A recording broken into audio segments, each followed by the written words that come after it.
നമസ്കാരം, ജന്മഭൂമിയിലേക്ക് സ്വാഗതം.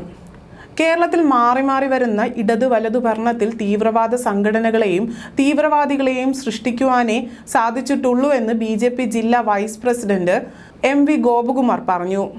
കായംകുളം MSM കോളേജിൽ കഴിഞ്ഞ മാസം 7-ന് കോളേജ് ആർട്സ് ഡേയുടെ ഭാഗമായി ഹമാസ് ഭീകരരുടെ വേഷം ധരിച്ച് നഗരത്തിൽ മാർച്ച് നടത്തിയ കോളേജ് വിദ്യാർത്ഥികളെയും അതിനൊത്താശ ചെയ്തു കൊടുത്ത അധികൃതരെയും അറസ്റ്റ് ചെയ്യണമെന്ന് നിയമത്തിന്റെ മുന്നിൽ കൊണ്ടുവരണമെന്നും ആവശ്യപ്പെട്ട് നടത്തിയ മാർച്ച് ഉദ്ഘാടനം ചെയ്ത് സംസാരിക്കുന്ന വേളയിലാണ് അദ്ദേഹം ഇങ്ങനെ പറഞ്ഞത്.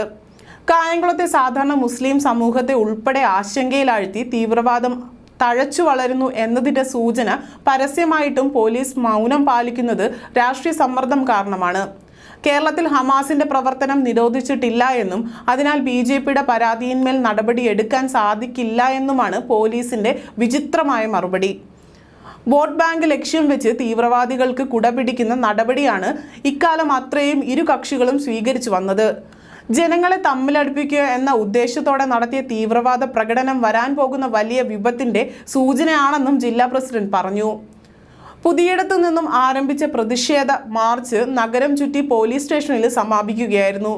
തുടർന്ന് നടന്ന യോഗത്തിൽ മണ്ഡലം പ്രസിഡന്റ് കൃഷ്ണകുമാർ രാംദാസ് അധ്യക്ഷനായി.